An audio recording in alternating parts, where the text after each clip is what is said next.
says I have an excellent connection. I've no idea if we're actually working. Connect your streaming software to go live. It says past due. What the hell's going on here? Are we actually working? Are we connected? I don't know. There you go. Are we working now? Yeah. Are we working? I think we might be working. If you're watching us, if you can see us, hello. Welcome to Elevensies with Lisa and Anton, the late morning show, which is now going to occur weekly on Mondays at 11 a.m. Mondays at 11. And I see somebody's joined us, so if you can see us, we'd love to know. Just send us a little chat or something, because we're in a completely different format today. You may have noticed. We've been working extremely hard to build our little studio, and we got some things to wrangle out. I've still got to do all the brackets for the lighting and what have you. I don't know if our colour's slightly off. Maybe we look like we need to go to the doctors. I don't know. But look at, we could be a little warmer, so I've probably got to play around with the colour temperature on lights. But if you're joining us, say hi. Are you joining us? Your encoder is sending data faster than real time. What the hell are we talking about? How do you send it faster than real time? How is that possible? Let me just...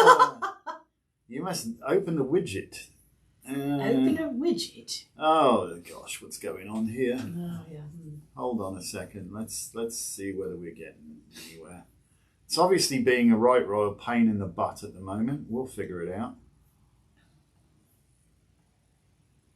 Oh, technology. Well, apparently somebody's watching us. So, I don't understand why this is... How do you close the widget? Stream status, stream health, stream settings. This ought to be, I don't understand how it can be sending it faster. Unless the app has gone nuts or something like that. Now it's saying past due. I don't know what the hell's going on. Let's just refresh this. It's going to be one of these right royal pains in the butt. Your encoder is sending stuff faster. Do I have to start and restop the stream? I don't know. Let's have a look here. Settings. How utterly professional. No, not. Should have done a network NDI. That's NDI. I don't want to do that. We're not in NDI. App settings. Audio and video. Wendy says she's here and can see us. Hello. Wendy loves Magickal Moondays.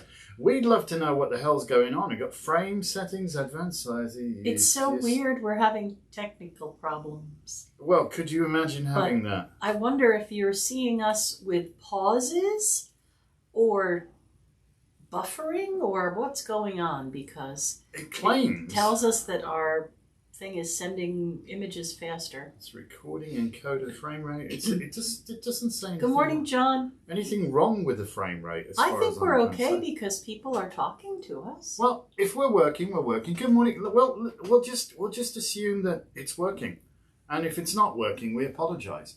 I see people chatting. Maybe it's just a spurious kind of crazy thing. I know, multiple seconds of video each second. How do you do that? I don't know, but he says it's streaming well for him. So. Do you think we've ripped a hole in the time-space continuum? It's very possible, I suppose.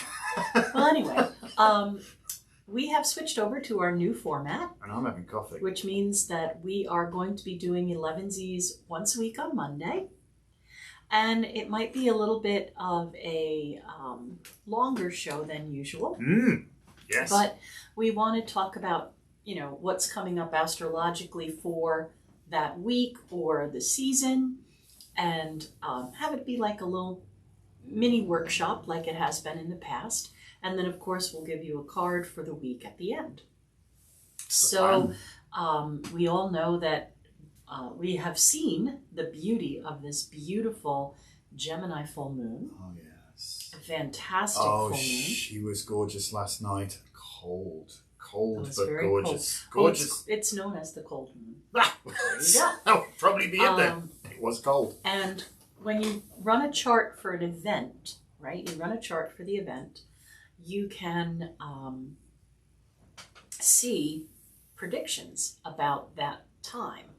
So these last couple of days and today, the Gemini full moon has kind of been the energy that's been about. There's been a lot of communication, but the placement in the chart was the 10th house, which is the house of Capricorn, or Saturn and restriction.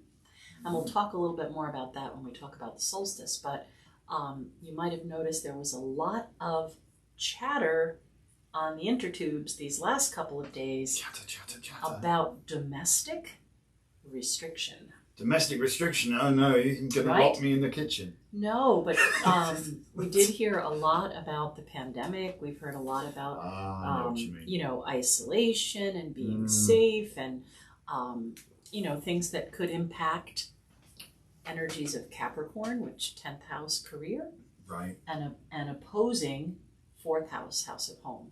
So this full moon was a great time to let go of things that no longer serve you and think about things that you want to bring your ideas forward into fruition. And, you know, we did some great magic. We did. And we set up our studio. So we have an altar, of course, we do. A working altar, and we have green screens and all kinds of stuff. And we're going to be doing our Wednesday night weekly broadcast from this room as well. We will not be having our Wednesday tea this week. No, because it's ho, ho, ho. And we're going to be working at the shop quite a bit this week. Bah humbug. But the following week, the 29th, we will be bringing you our live tea for probably about 2 hours. Yep, reckon so. We'll still do 40 readings. Oh, yeah. But with a little added twist. Oh, there's a twist, oh, yes. For free, you can have a 1-card reading like normal, like we always do. And if you make a donation, you'll be able to get a longer reading. So a little bit of interaction. So if you do a super chat, we'll have a little more interaction, but you do have to understand that it would be public. It's not going to be like a private reading. It's going to be like you were actually at the tea party, and the words that are spoken for the group that are at the table. Yes, so be mindful if there's something you really don't want to put in public domain. Don't ask it on public. No. So I see lots of people have joined us, and Laurie did say before she retracted the message that it's not working on Facebook. You're correct. You're absolutely correct, because we're not broadcasting Elevensies on Facebook anymore. We're going to be doing it solely on the Tube of You for this very purpose. This is where we're focusing our energies this coming year.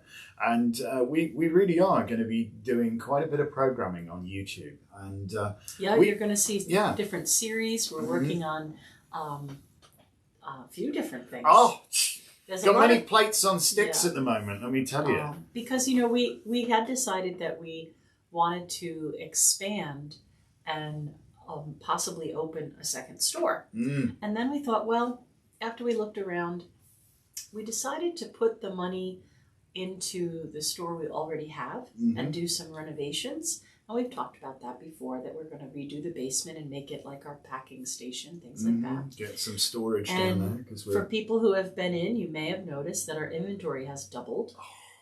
And then some, probably. It has doubled this year. We have the most stock we've ever had.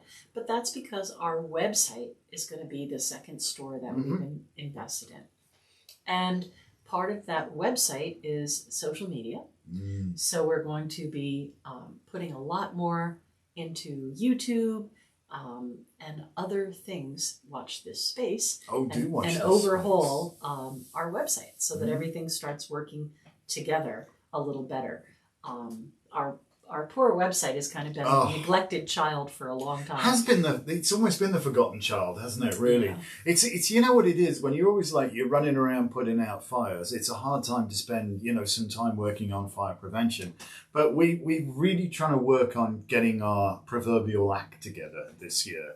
And so we're sitting there, you'd be proud of us. We're actually having meetings now.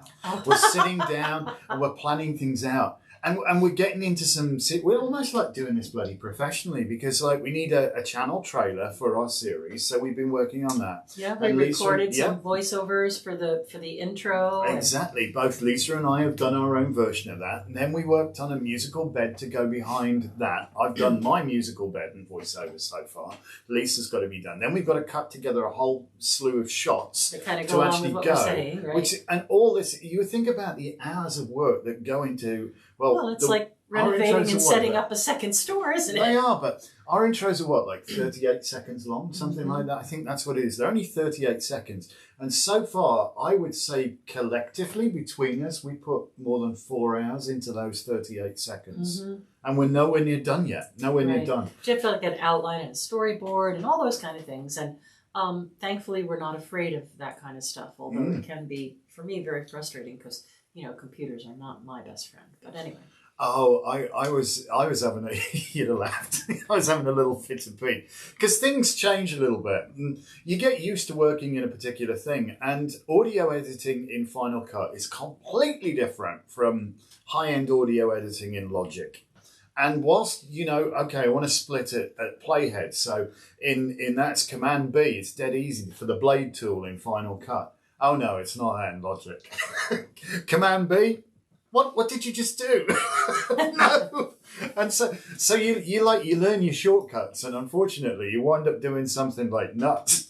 It's like minimize the screen. I've made a duplicate of the track. I bounced the track. I didn't want to bounce the track. So there was lots of cursing and undoing, but we finally got there. All right. So today we really want to focus on talking about and celebrating the solstice. Right? We want to have a whole bunch of conversations about our tradition and the tradition of Yule. Okay.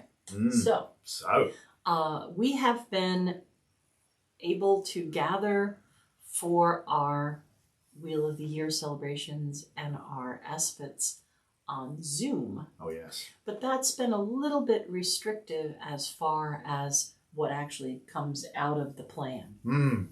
So Friday night we had our Alban Arthur, because we call it by our Welsh name. The Welsh names, yes. So Alban means height or white. Bright. Peak, maximum, kind of. And Arthur is bear, believe it or not. Arthur, the bear. Referring to probably Ursa Major. Ursa Major, the Great Bear, yes. Because you ever noticed how that turns in the sky over the course of the year? If you haven't, maybe you should. Right. Look up a little more. Look up a little more. It's written in the stars. All right. So we're going to sing some Christmas carols. Are we? But we're going to sing them from a pagan point of view, because that's always more fun. We didn't get a chance to sing at our solstice celebration on Friday. So much fun. And we missed that. And because we weren't in person and the lighting wasn't very good, nobody asked about the candles on the Yule log. The Yule log! Which we have here. Here's a Yule log. So if you notice, there's a white candle, a black candle, and then red and green candles. Now, we all know that red and green are the colors of the holiday, right? Of course, right. That's all it is. Is that a new person? You could say good morning. Hello, good morning, new person. Good morning, Sam. Hello, yes. All right. And let's say hello to everyone. Hello, Wendy. Hello, John. Hello, Laurie. Hello, Anna. Hello, well done. You found us. It's even better. And Sparky and Mike and another Laurie and Sam. And so thank you. Thank you for joining us. Quite a few people there. All right. So our Yule log is reflecting things that are part of our tradition. And we could talk about it quite a bit. So a white and black taper. Well, they could certainly represent the goddess and the god. They could represent the two pillars on the tree. And they could represent the light and dark half of the year. On the Yule log in their placement, they're actually Samhain or Calangaeaf and Yule or Alban Arthur. So when we work to do the sympathetic magic and bring the return of the sun, we light the white candle. And then everyone gives a wish to everyone else, like a gift of a thought, a heartfelt thought.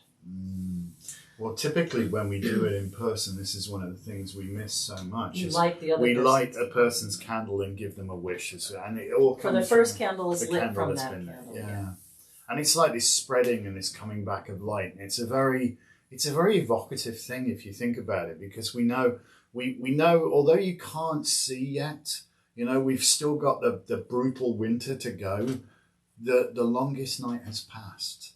And the sun will come back, and that's a beautiful and amazing thing. Oh, look, I'm getting the old clumps. Well, solstice Sorry. is tomorrow. Tomorrow, yes. But I want to talk about the other lights on the log. Tonight is the longest night. Tonight is the longest night, so you'd want to get up before sunrise tomorrow and welcome the newborn sun. So the white candle is taken out, and it lights the green, the red, the green. The red, the green, the red, and it does not light the black one.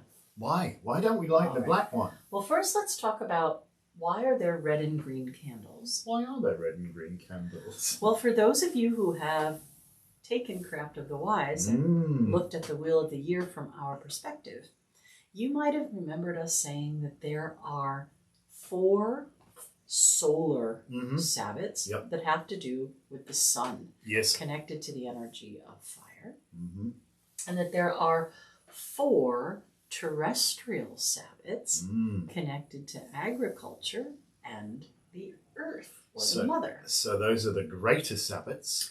They're green candles. And whereas the solar Sabbats, the lesser Sabbats, are the fire Sabbats. But we've only got 3 of each, so we've got a black and a because white we have one. The white one to represent the god who oversees the fiery Sabbats, and the black one to represent the goddess who oversees the terrestrial Sabbats, the earth-based Sabbats. So this is where it gets a little confusing, because we all know that Imbolc, or Gualmer, Gualfred, is a celebration a lot of times for Breed, a very fiery goddess. Indeed. But it is still a terrestrial Sabbat. So we have solar Sabbat, Imbolc, terrestrial Sabbat, solar Sabbat, Ostara, Beltane, Litha, and I'm only doing these common names because I know a lot of you won't know what I'm talking about if I say them all. We can do them again in Welsh if you want. We might. Litha, Alban Heffen, Lunasa. Yes, Gwaust. Mabon. No, I got myself confused, didn't I? No, Litha, Lunasod, Mabon. Yeah, Mabon is Alban Elved, and Calangaeaf, or Samhain. Yes, Samhain, the ancestor. Samhain. And this, of course, is Yule, or Alban Arthur, the white one where the light comes back. So we started there. But we don't light the black candle. No. Because the ancestors have just gone into the deep dark of midwinter, so we don't want to just... Well, certainly within our tradition, we feel it would be irreverent to trouble the ancestors. We have that beautiful connection at Calangaeaf where we honour the ancestors. So for us, the Yule log is definitely marking the return of the light. It's definitely marking a time of joy and celebration and good wishes and goodwill towards everyone in our community, but it also holds a bunch of mystery if you dig deeper, right? It holds the energy of the Wheel of the Year, the understanding of the light and the dark half of the year, the understanding of its connection to the light and dark pillars, or mercy and severity, the understanding to balance, and so many things that you could glean. And it's interesting that you almost have these 2 pillars, the pillars of severity and mercy. Where everything dies and goes, and that's the winter, and then the promise of the returning light. The promise of the child. And so you have like those pillars, as you would see on the High Priestess card, or when you walk into the store, or when you walk up the steps into the store. I know Christopher Hughes remarked about that. He said his first trip to the store, and he thought, "Oh, now I walk between the worlds." And we're lucky enough that its address is 180 Main Street. So you can come in and turn your life around. Yeah. It's not wrong there. All right. It's not wrong. So now, because I'm over 50 now, I need my headband. Oh, you're a fashionable accessory there. Right. To look at this, but I've run a chart. This is really funny. They can't put anything on the internet that isn't true, right? Of course not. So I Googled the time of the solstice. And I ran that chart, and I looked at the chart, and I said, sun is still in Sagittarius, 29 degrees. That cannot be the time of the solstice. Time to pull out your ephemeris, I think. The solstice occurs at 0 degrees Capricorn. Exactly right. Exactly right. Right? Yeah. And we all know that because we've taken the class on the Wheel of the Year. Yes, you think at the solstice, the sun is directly overhead the Tropic of Capricorn. There you go. 0 degrees Capricorn. So, yes, I had to go to the ephemeris to make sure I had the right time. And when I did that, I get a chart for the event, which is tomorrow. Ooh, and I'm going to try to hold that up there. Cameras there, yeah. And I don't know if you can see. I should have set up more cameras, but we're using the lights on stands right now. So you believe me that I've run a chart for the solstice. We believe you. I listen, I'm unbiased. You've never met me before. I can confirm that you run a chart. Yes. All right. You've never seen me before, no doubt. So the moon is still opposite the sun in a sense. Sort of. Right? Sort because of, we know that the full moon is good for about 3 days. Yeah. Right? But the sun has moved into Capricorn and the moon has moved into Cancer. Right. So the full moon was in Gemini. Yeah. Exactly. So the chart, the event, happens at 0 degrees Capricorn at 11 o'clock tomorrow, even though the sun will rise quite a bit of time before that. So you could think of it as sunrise tomorrow, or you could think of it as 0 degrees Capricorn. Well, the sun rises at different times going across the earth. Exactly. So, depending on where you are. Right. But I'm saying if somebody wanted to celebrate solstice morning and the rise of the sun, wherever they are, they could do that. But there is a precise astronomical point, is what Lisa's saying. We're all about astrology. We're all about astrology here. So 0 degrees Capricorn is 11 o'clock, which puts Pisces as the rising sign. So Pisces kind of tells us what to expect, or what this next 6 weeks is going to show us, right? Along with the 6 weeks of the solstice. So the sun enters Capricorn, and we know for us that's Midwinter's Day, even though the Muggles look at it as the first day of winter. Yeah, it isn't though. And we know that the child of promise has been born, so the days are going to start to get a little longer, even though we don't really notice. But the next 6 weeks are going to be governed not just by Capricorn's energy of the solstice connected to Saturn, but by Pisces' energy connected to the rising sign at that moment. And Pisces' ancient ruler or traditional ruler is Jupiter. Not Neptune. Well, it's one of the outer planets. You can't see them with your naked eye. Right. So Jupiter tends to be a little kind with things. It's the great benefactor. So at first glance, you would think, oh, that's really good for weather. We're going to have kindness. Because I'm not liking where you're going with it. The next 6 weeks are going to provide us with this jovial Jupiter-like it'll weather. Be a laugh, all right. Yeah, I bet. However, here on planet Earth, one of the things that really governs the water is the sun and the moon. The moon, the tides. Drags it all around. And the moon is in Cancer, which is water. So I'm thinking there's going to be quite a lot of precipitation over these next 6 weeks. Sorry to say. Oh, dear. And the downfall of that is whatever Jupiter comes into contact with, it tends to expand. So we could expect a lot of it. We could get a dumping. Yes. We could get a large A storm. lot of it. But oh well. So weather-wise, I think that we could hope that it's mild, and we don't get snow. We get rain. But it is now coming into the very colder time of the year. So I guess, I'm a psychic, not a weatherman. Yeah, if you think about it, since the previous solstice at Litha, the Earth has been in a cooling stage, yeah? So, but you've got this latency. It's like when you put a brick in the oven, quite literally, when you put a brick in the oven. It takes a while for the brick to cool down and to warm up. So when we get to midsummer at Litha, Alban Heaven, it's the Earth is still absorbing the heat of the sun, and it's been radiated, and it continues to do that, but it holds that for a while, even though the heating effect is in decline. And as we move right the way then to the other side of the wheel, and Albanarton, where we're at tomorrow, the heating effect is at its minimum. At its minimum. The sun angle is such that the Earth doesn't warm up as much. And you still have this latency, It's continuing to cool and will take a little while. So that's why in Muggledom, we always go on like how the weather is, because it's not yet like got as cold as it's going to get. It's going to get colder. January and February, And the precipitation's going to probably fly as snow or ice and all that kind of stuff.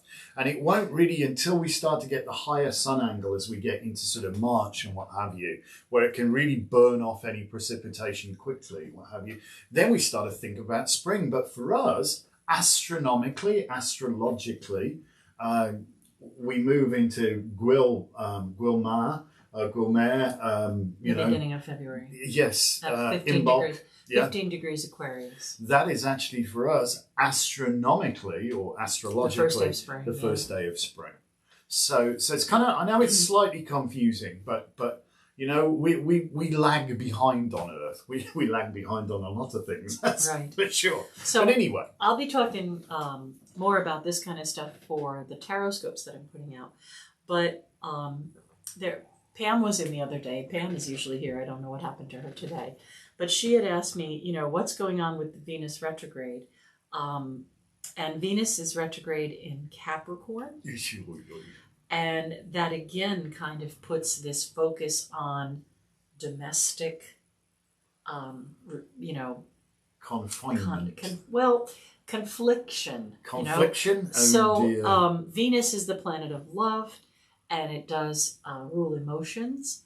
And we may see that we are very conflicted about gathering with people or not gathering with people, and how we're going to spend our time, and then people who are locked up together that maybe don't want to be locked up together. It's going to be interesting.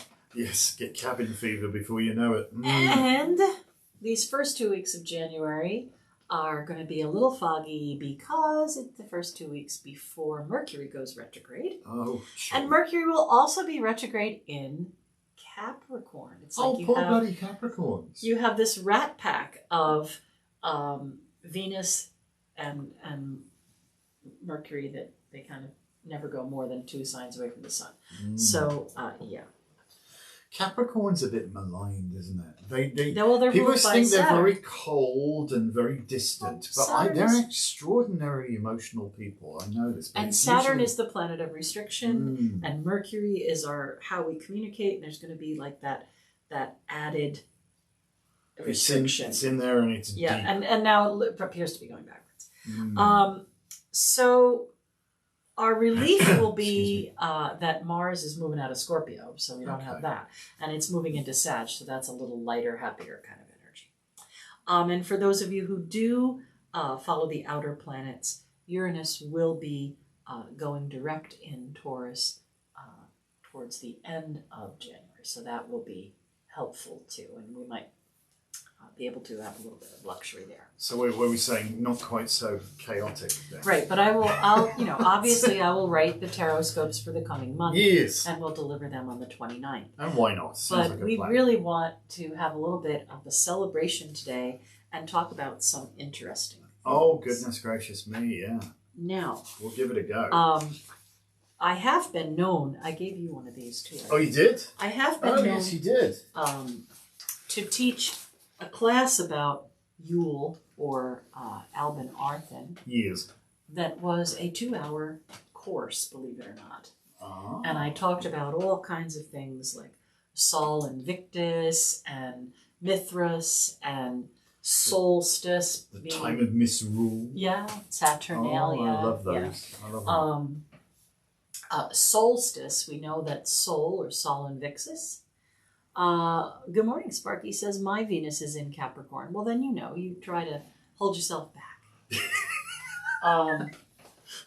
Don't kill anybody. So Sol refers to the sun, mm-hmm. and stis. Yes, stasis, from stasis, meaning to be stationary. Yeah. So solstice. So the solstice is the sun appearing to be still. And it's really fascinating. If you go out, and I look at shadows, you will see the shadows are the longest they're going to be.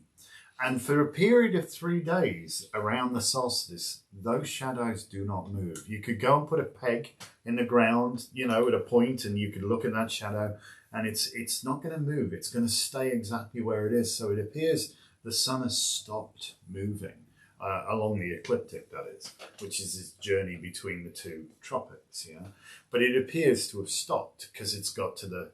Is it the perihelion? I'm trying to think of the right word here. There's a fancy word for it, where it actually hits the wall. The wall, so to speak. And it can go no further. So yeah, that's where we're at right now.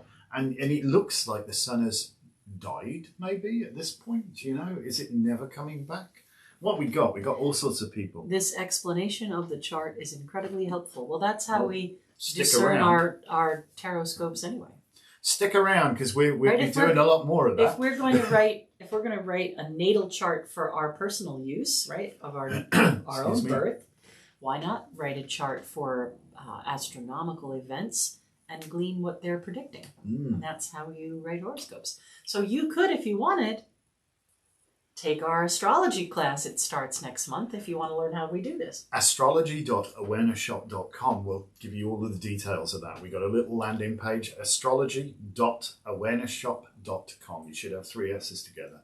And just go there and you can read all about. Is your coffee defective? No, it's not defective. I'm just noticing we've obviously got our solstice spirit on here. Oh yeah, we have mistletoe. We've got our Whistleberry mugs out. Yeah. They only come out this time. I just noticed. You made the coffee, and I was like, "Oh, I've just noticed there." No, the coffee's not defective. All right. So back to what I was saying about this 2-hour class on Yule. Sorry. In there, I talk about something called the Council of Nicea. Oh. And they were in possession of our beliefs around 340 A.D. Yeah, like something 342, like that, 43. And the Council of Nicea had decided in 340 something that the solstice, once the sun started to move again, the rebirth of the S-U-N, would be hijacked and made a mass for Christ. Now, they never said it was his birthday. That got mixed up in there sometime later on. So, but this isn't a 2-hour class on This isn't Yule. A Bible study class. No. but nowhere in the Bible does it say. A woman who took the class with her very Christian husband that would do midway through left because he could not cope with facts. But anyway, that's another story. I'm not teaching that class today. But we did want to celebrate a little bit. Just picked up the Black Moon cards as a gift for my niece. So good. Oh, You're gonna yeah, love them. she is She's going going to love them. I really couldn't have written a better companion book. I recommend those very, very much. And the class starts in January. If you want to gift her the class, you could do that too. Oh, Sam can't wait to take the astrology course. All right. We'd be glad to have you. So this Council for Nicea decided that the solstice would be hijacked into a mass for Christ. Now, it's very likely that because Jesus was governing the age of Pisces, the fisherman of man, and the Lamb of God, that if we were looking for his real birthday, we would expect his natal chart to show that he was Piscean or born near the time of the spring lambing. Exactly. Gosh, what we got here? Anna says astrology will be next for her after Craft of the Wise. Oh, maybe, yeah. Well, they're not going to happen on the same day, but it might be a little bit much to digest both of those downloads. Absolutely. But, one would complement the other. Yeah. Because, there's... Well, you are going to need astrology to figure out your spell work. But anyway. Yeah. You'll see when we get to lesson 6 on magical timing, Anna. Head goes poof. Anyway, that's what many people have said about the astrology class. They said the first class is like, and the second month it's like, and the third class it's just like, a little bit of blood trickling out of the ears there. It's actually not that bad. It really isn't that bad. No, it's a lot of fun, and one class does build on the other. If you miss one of those classes, you need to kind of backtrack because you'll be needing to do homework if you miss a class. So I want you to think about the timing of that. The Council of Nicea in 340 something, a long time ago, declares that the solstice will be a mass for Christ. Never said it was his birthday. Probably not his birthday. I remember, and this was really funny. When I was a kid, there was this really tragically bad band in England called Boney M. You ever heard of them? I've heard that name. Oh gosh. They were like a girly vocal group, Bananarama-esque kind of thing. And they did the one time this song called Long Time Ago in Bethlehem. So the Holy Bible says, Jesus Christ, whatever, was born on Christmas Day. And I realise now that's a crock. Because he wasn't. Oh. And nor does it say so in the Bible. So yeah. But the S-U-N would have been born somewhere between the 19th and 24th. It could be, because it can shift as much as that. Right, because we know we don't have 360 days in a year. We have 365 and a bit. Mm-hmm. And also, the Earth does wobble on its axis a little bit, which does make things change. It's not this hard and fast pattern. But there you go. So we're going to have a little solstice cheer now. Because that's what we want you to smile. We want you to smile. And we want you to think about the words to this song. So we're going to take turns singing verses. I'm going to go first. All right? But I want you, while we're going to do the chorus together. We should. Sure. Yes. And while we're talking these words, I want you to pay attention to the very last verse and remember that we said the Council of Nicea took place in 340 something. Yeah, it's 346. I'm not entirely sure. If you know the answer to that question. So if you want to find these words, we'll put a link up later so that you can find them. We'll put the words up later. Oh, I do. Well, okay. As you do. All right. So this is sung to the tune of Gloria in Excelsis. Okay? Okay. So we're going to see. It's a little early. All right. Well, it's a little early for singing.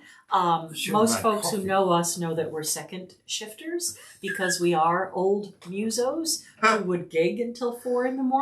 So for us to be singing before noon is a rough go. It was our solstice weekend, really, wasn't it? Yes. There was music and wine last night. Yes, there was, yeah. So if we're looking a little delicate around the gills, you'll know why. But no, we're all right. We're good. Yeah, we do wine night, date night themes. And last night's theme was studio session musicians who formed bands. Oh, yeah. And became quite famous, like Toto and Asia and your piano playing guy there. Roy Bitton. Yeah. But he became part of the E Street Band. But he was a studio muso, and he's still with us. I think. Right. No, we're not going off on the tangent. Tangents, music. Okay. Sorry. So here we go. Ready? No. Right there. Me.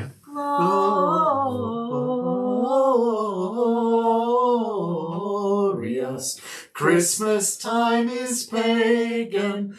Glorious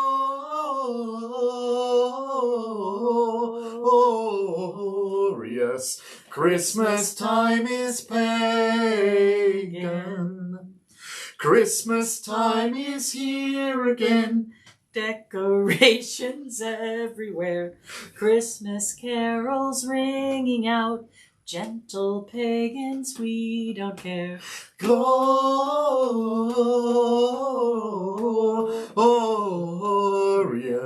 Christmas time is pagan. Glorious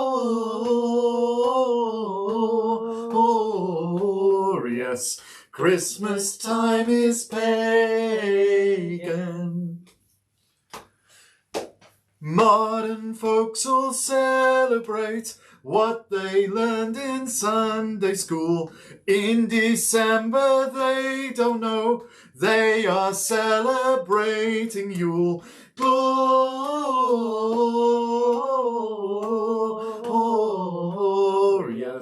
Christmas time is pagan.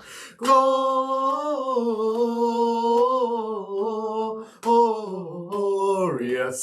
Christmas time is pagan.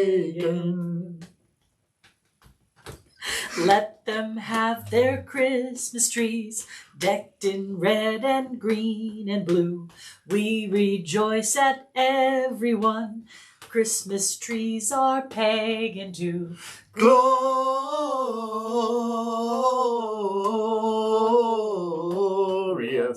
Christmas time is pagan. Glorious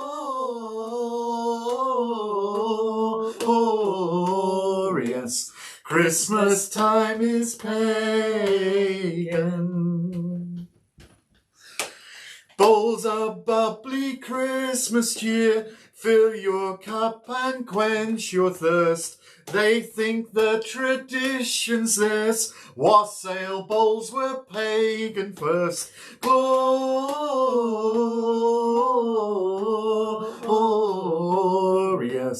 Christmas time is pagan. Glorious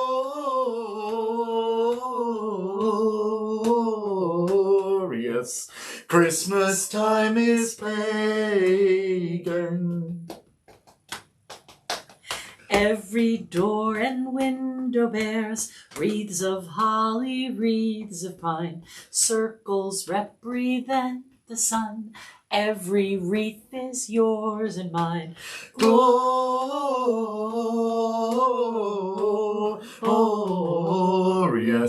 Christmas time is pagan.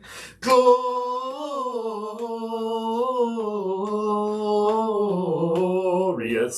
Christmas time is pagan. Christmas lights on Christmas trees, candle flames burn higher and higher. Let us cheer along, my friends, as they light their Yuletide fire.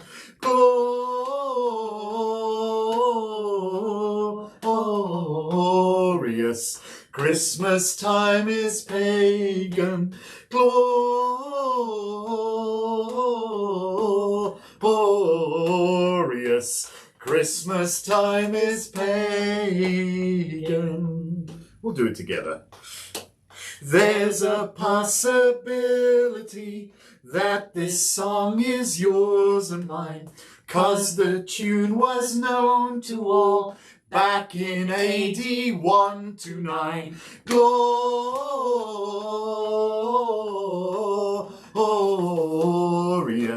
Christmas time is pagan.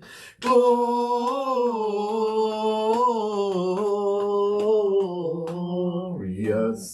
Christmas time is pagan. You can get up there. I'm not going to shatter glass at that point.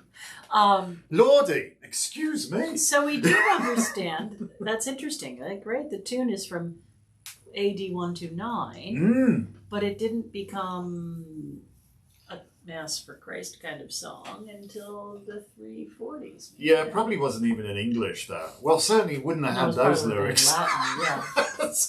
Yes, we love it. We love it's really funny. There was the people were sharing stories at our Yuletide circle, and they were saying like their Muggle friend or somebody had brought them along, and they heard, oh, those beautiful Christmas carols, until they heard the words. Oh yeah.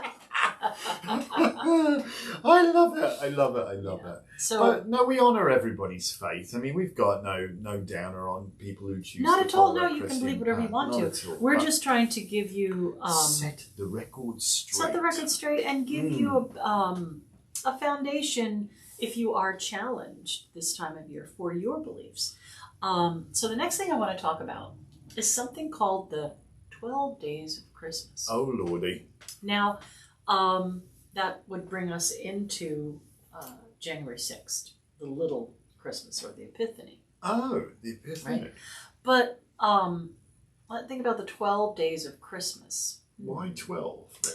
Well, the first thing I can think of is that there are 12 astrological signs, or 12 houses, or 12 governing bodies of energy for those days.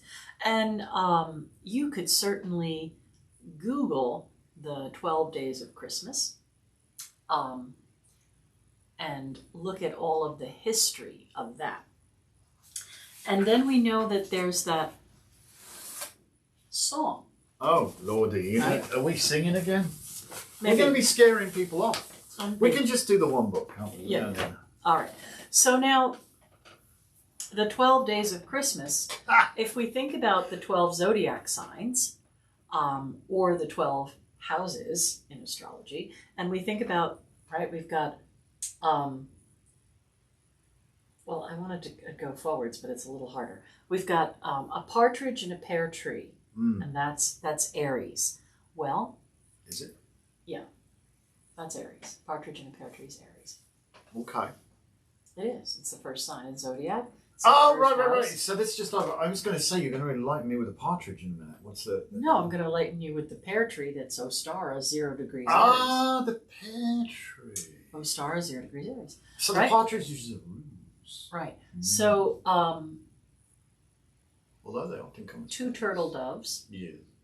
3 French hens, Mm. 4 calling birds. Mm. That brings us to Leo, the drama shiny kit 5 sign, golden rings. and they get 5 golden rings. Of course. Yeah. 6 geese a laying, 7 swans a swimming, 8 maids a milking, 9, is it ladies dancing? Ladies dancing, then 10 lords are leaping. 10 lords a leaping.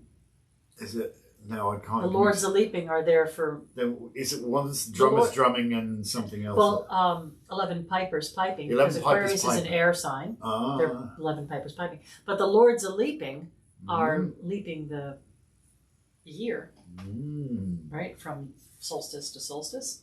See, I've never thought of it. Gosh, she'll throw these things out of left Yeah. field. And Some weird Pisces conversations for is the everyone now. 12 drummers drumming. Yeah, right? 12 drummers drumming, 11 piping, 10 lords leaping, 9 ladies dancing. It's each one multiplies on the thing, so you're actually going to wind up with like 12 partridges, aren't you? And 144 drummers drumming. Oh, God, I don't If want you think about 144 it, drummers. what You do can't even find one. It's no, that's too many. That's too many. No, you're only going to get 12 of them, aren't you? Because they only go through that one Right. once. So if you Google 12th Duh. night, if you Google the 12th night, Oh. that's a good thing. Well, it's not- The 12th night. And that'll tell you of another tradition. I love these impromptu carols. Yeah, it's well, we're There's changing no our alcohol format. involved. Honestly, we've got no whiskey. No, in it the is coffee. It is coffee. So- We're just not quite awake. But we've changed the format of Elevensies, and since we're only doing it once a week, we want to do it for a little longer, and we Yeah, want to exactly. theme it with what's Exactly. going on around If us. you like our singing, you can always throw us a super chat. If you want us to stop singing, throw us a super chat. Well, we did put up our Alchemy of the Chance video, but Oh, actually, yeah, no, it's kind of cool. That was a really good gig, but my God, the sound. don't go on that tangent. Kudos to you, Don't go on that though. tangent. All right. So when I was in, can we super chat? You Oh, certainly heck yeah, can. We you would love can. you to. You just The money have goes at to it. Celtica. Have at it. Knock yourself out. All right. So Well, not literally. No. But when I was in high school, a very long time ago, last week. there was a really funny song called "The 12 Days After Christmas." Right? Oh. And it's hysterical because she uses the the 3 French hens to make a chicken soup. No doubt. She wrings the necks of the calling birds, and she shoots the partridge, and it's a really hysterical. Single partridge, and when she gets to the end, she only sends back 11 of the drummers. She keeps one, and that's how it goes. You've always got to watch the drummer. So. More kick, more snare. Yeah. Right. All right. So in our songbook, we have this lovely 12 Days of Yuletide. And what I usually do, I'm kind of the organizer. The organizer. You're the organizer. And if we have each zodiac sign present, so because many times we do, we assign Aries to the first, and Taurus to the second, and Gemini to the third one. And of course, Leos always get the 5 magic rings. Of course. And many years, Anton will do that in different voices or dramatic flair, along with his other Leo friends. But I don't know that we're going to really sing this because it's long, but we'll just do that. Thank you, Sparky. Oh, thank you. We'll do the last one. Sparky.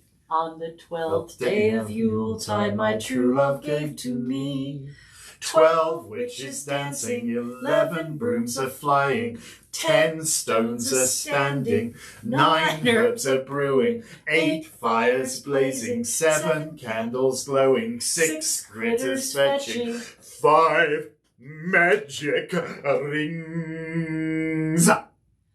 4 pentagrams, 3 silver cups, 2 pointed hands. And a circle round a pine tree. Pointed hats would be better than horns, but that's lovely. Well, there you go. Pointed hats are good. Yeah, no, when we do this, it's really funny.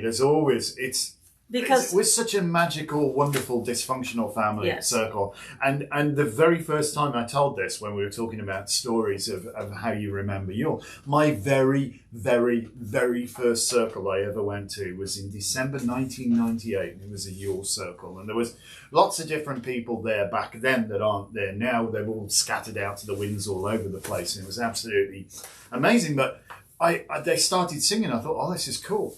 And like when you get that first thing, because you guys know we're musicians, and I have a bit of an ear for harmony and stuff like that. I do occasionally try it. And these folks started to break out into this incredible, what I thought was either 4 or 5 part harmony. I thought I'm going to be treated to the most amazing, almost like gospel harmony going on. These guys here. got a choir. I thought, this is unreal. Only for the first 3 notes, though. Then it went everywhere. It was like, okay, so you guys are actually tone deaf. Some of them, bless them. And so that song that we've got, we always try to find somebody who just can't really hold a tune in a bucket to do the circle round the pine tree at the end. Because and a circle round a pine tree. Sounds beautiful. We all laugh. So now we've talked a lot about the God and the rebirth of the Sun, S-U-N, and the child of promise taken from between his mother and the wall. When he was about 3 nights old. Okay. Sorry. So now we have to talk about the goddess part, because we know that you're not going to create anything without, the seed and the place where the seed gestates. Oh, yeah. So you've heard me talk about the moon before, and words that are like the moon connecting to the goddess, right? So when you have a name like Marie or Mare, the ocean, right? Cancer is the most feminine sign, and it's ruled by the moon. By the moon, yeah. And the ocean is called Mare. So we get this tradition of the goddess and the name Mary or Mari, right? Mother Mary. So when I found out these 2 things, I was really excited about my name, because I'm Lisa, which is from Elizabeth, consecrated to God, and my middle name is Marie. there's my connection to the goddess. But you're not Presley. No, I was named before her.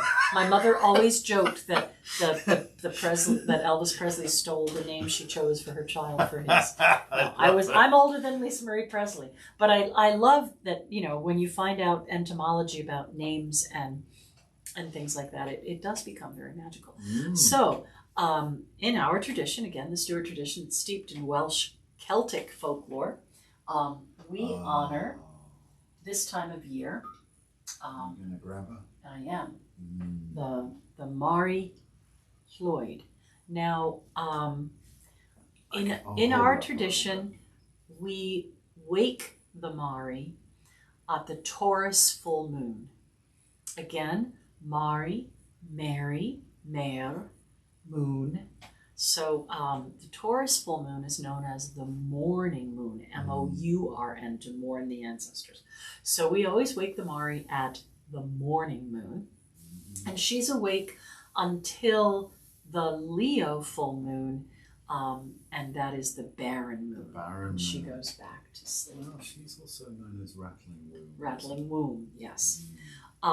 So I'm going to give a shout out to Chris Hughes, not to be confused with Christopher Hughes.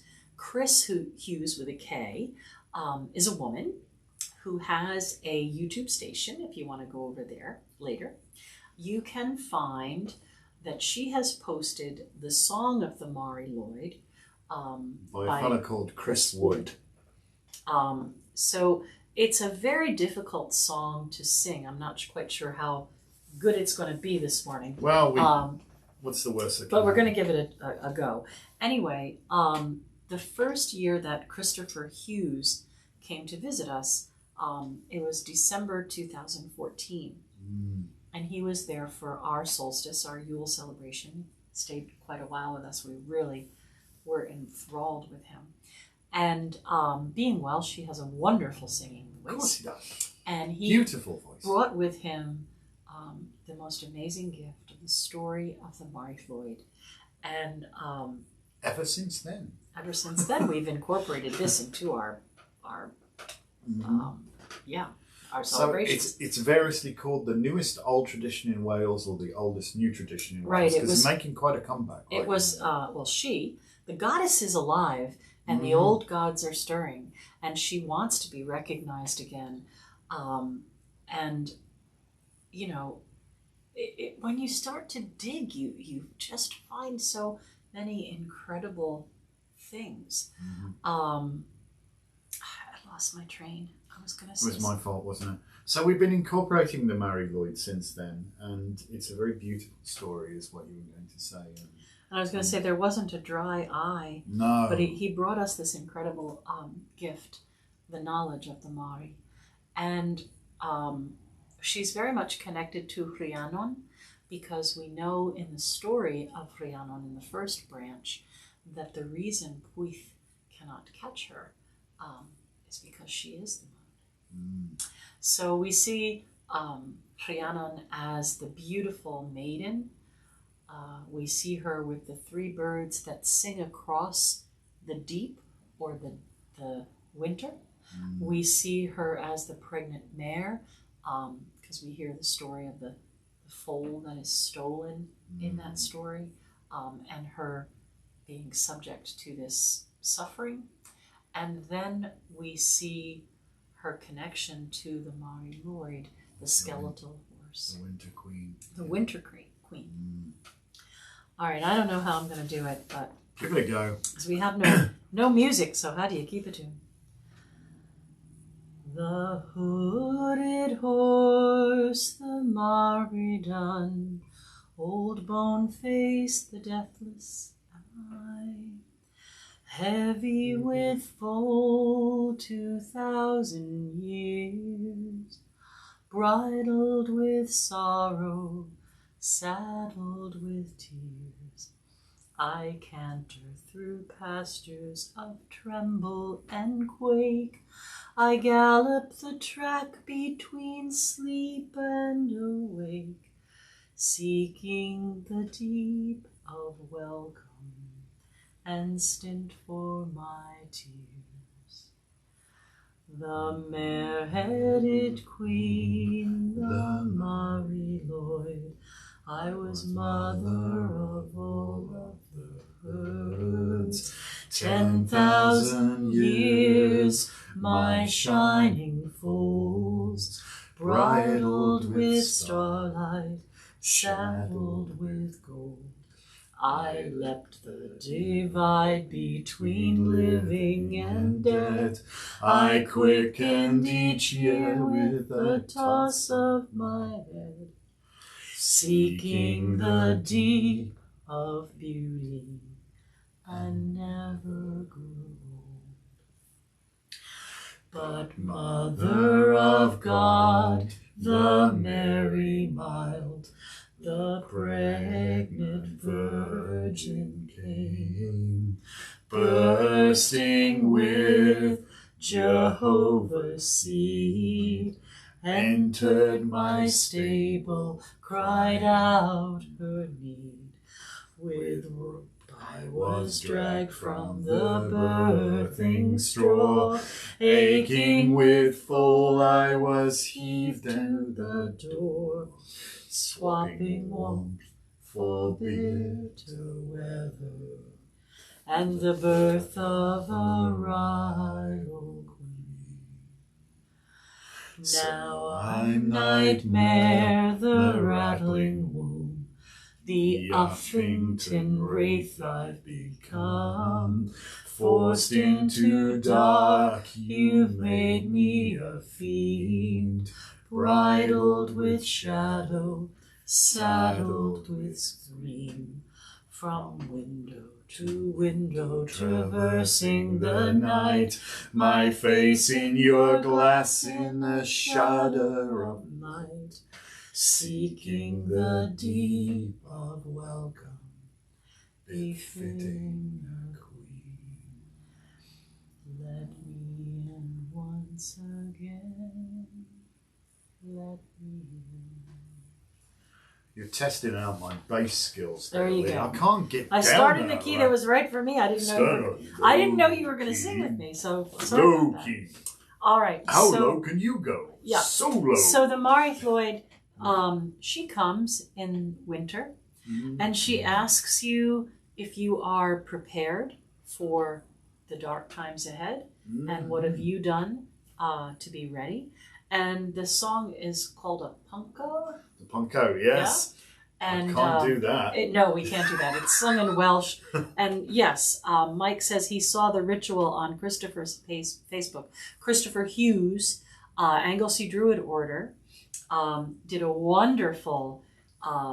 They did the punko. They did. And they speak Welsh. So go over there. I did post that also. Check him out. I did post that also on our Facebook page so people could find that. So there you have it. So yeah, we've got lots of things going on. And Now what you got? I thought we'd just end with Oh, gosh. another song. So as we said, we know that the time ahead is going to be the darkest, coldest time. Mm-hmm. We know that we want to look up 12th night. That we want to look up, these 12 days of Yuletide. We can't really go any deeper in this short time that we have with you, but we'd like to end with a fun song. Oh gosh, thank you, Lori. Lori, thank you so awesome. much. What a generous That's a super wonderful chat. gift. Thank you so much. Many blessings, Lori. Many blessings. Oh, I love that. All right, so we're going to just end. She's probably paying us to stop singing. She's paying us to stop singing. No, I don't think so. I think the song of the Mari and the Mary and the battle of pagan and Christianity probably made her cry too, because matriarchy and patriarchy go to bat, so to speak. They do. So what I'm thinking, honestly, is we had a wonderful time of the goddess, and then the pendulum kind of swung the other way, and we've had this very patriarchal time of the god. And I think we're going to come where the pendulum comes into balance, hopefully it does, where we're back going to honor both father and mother and God and goddess, and the understanding of light and dark and seeds and growing those seeds, and projecting energy and nurturing energy. And I think we're coming into that with the time of Aquarius, the age of Aquarius, those two bolts of energy coming together. They're not waves. They're waves. Some water bearer, they're waves. I still maintain we should just plug our instruments in and give it a go. No, joking apart, I agree. I think to move to that, to strive. I mean, we've made it our life's work to try and restore some of the balance, to strive to right some of the wrongs, but we aren't going to do that with accusation and punishment. Just fact. Go look, dig. Yeah. With love and nurturing. I mean, that's what you want. Nourishment, not punishment.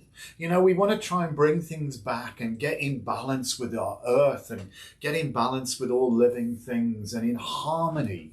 Things work so much better when you get there.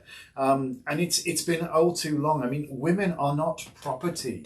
They are not chattel. They are not something you own and can trudge all over. So yeah, it will be wonderful if we get everything back into that beautiful balance where we coexist and we honor and respect one another. I think that is a beautiful, beautiful thing.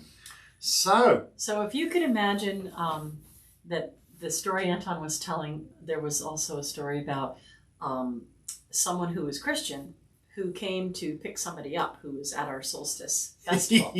And they were waiting in the car. And of course, there's like 25, 30 of us stuffed in that little annex.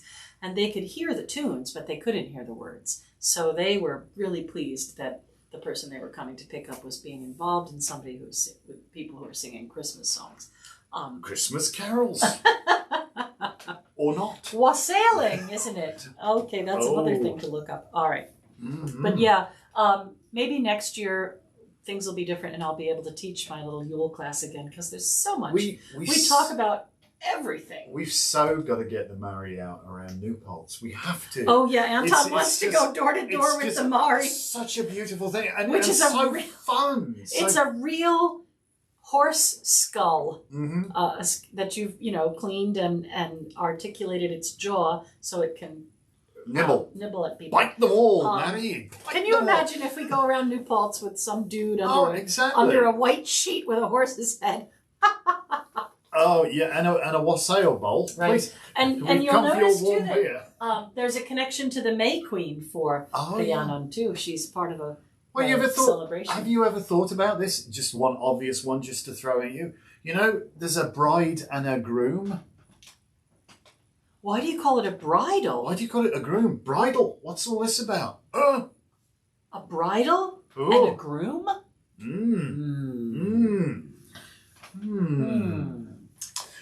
Go ponder that for a while. Sovereignty, oh my, go ponder that. Ponder that for a while. Right.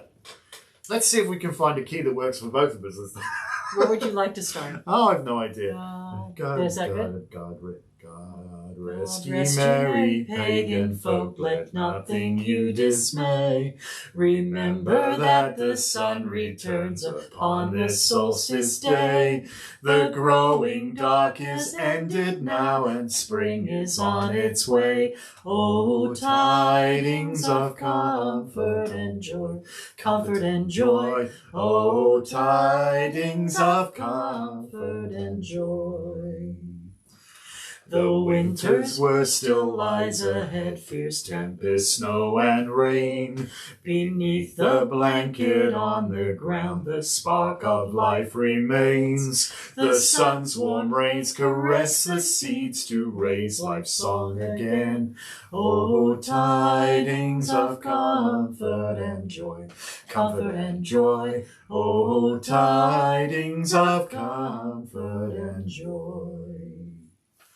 Within the blessed apple lies the promise of the Queen. For from this Pentecost shall rise the orchards fresh and green. The earth shall blossom once again, the air be fresh and clean. Oh, tidings of comfort and joy, comfort and joy. Oh, tidings of comfort and joy. So there's so much in this song too. We just said about the May Queen, apple blossoms, apple harvest, seeds, pentacles. If you guys have got an apple, here's the thing. You know that, oi, the snake comes up the tree and says to Eve, oi, eat this apple. Get your apple, and instead of cutting it vertically, cut it horizontally. And just let me know what you see in there. All right, folks. We do wish you Yuletide blessings. Oh, blessed Yule. Bright blessings for Alban Arthen. Bendifian Alban Arthen. And let us please pull card for the week. Card for the week? Oh, let me see if I can reach behind that. you there. Can you reach? There's a... Is that the one? Yes, there's a crystal on the top. Don't You put the crystal on the top. There you go. Why? Why did you do that? Oh, there we go. All right. Gather round, gather round. This is our wonderful... Roll up. Go on, you go pick it. Roll out. Okay. The card for the weekend, the week, and all that fun stuff is the wheel. Would you? All right. You can't make this stuff up. Well, the wheel is going to turn this week. We're going to celebrate. We're going to have good and bad and happy and sad. And we wish you joy and abundance and all good things. Don't let the turkeys get you down. Make decisions for yourself. Mm-hmm. Be connected to that Capricorn energy of discernment and the wise energy that Saturn offers. All right? Mm-hmm. So we are going to roll on in to Capricorn tomorrow around 11 o'clock. And happy Yule. Oh yeah, we got to take our butts into work, don't we? We have to go to work. Yes. We're gonna be at the store. We're gonna be at the store a lot this week. You might see some crazy Brummy flying a drone around because we need some footage. Shots, we need some establishing shots for our intro for YouTube. So right. so I'm. Well, I'm this was getting that interesting. So Elevensies is going to end at 12:11. Or 12, Peace and 12. blessings. Yeah, no, thank you so very much for watching. Please do like, comment, and subscribe. Tell your friends all about us. For those of you that threw us a super chat, thank you so very, very much. We do appreciate it greatly. Please have a beautiful, wonderful week, a wonderful holiday season, whatever you celebrate. May you know peace and love and joy and find happiness wherever you look. Thank you so much. And yes, it's going to end at 12:12 because I didn't know he was going to talk for a minute more. Oh, well, but thank you so much for watching. Be blessed and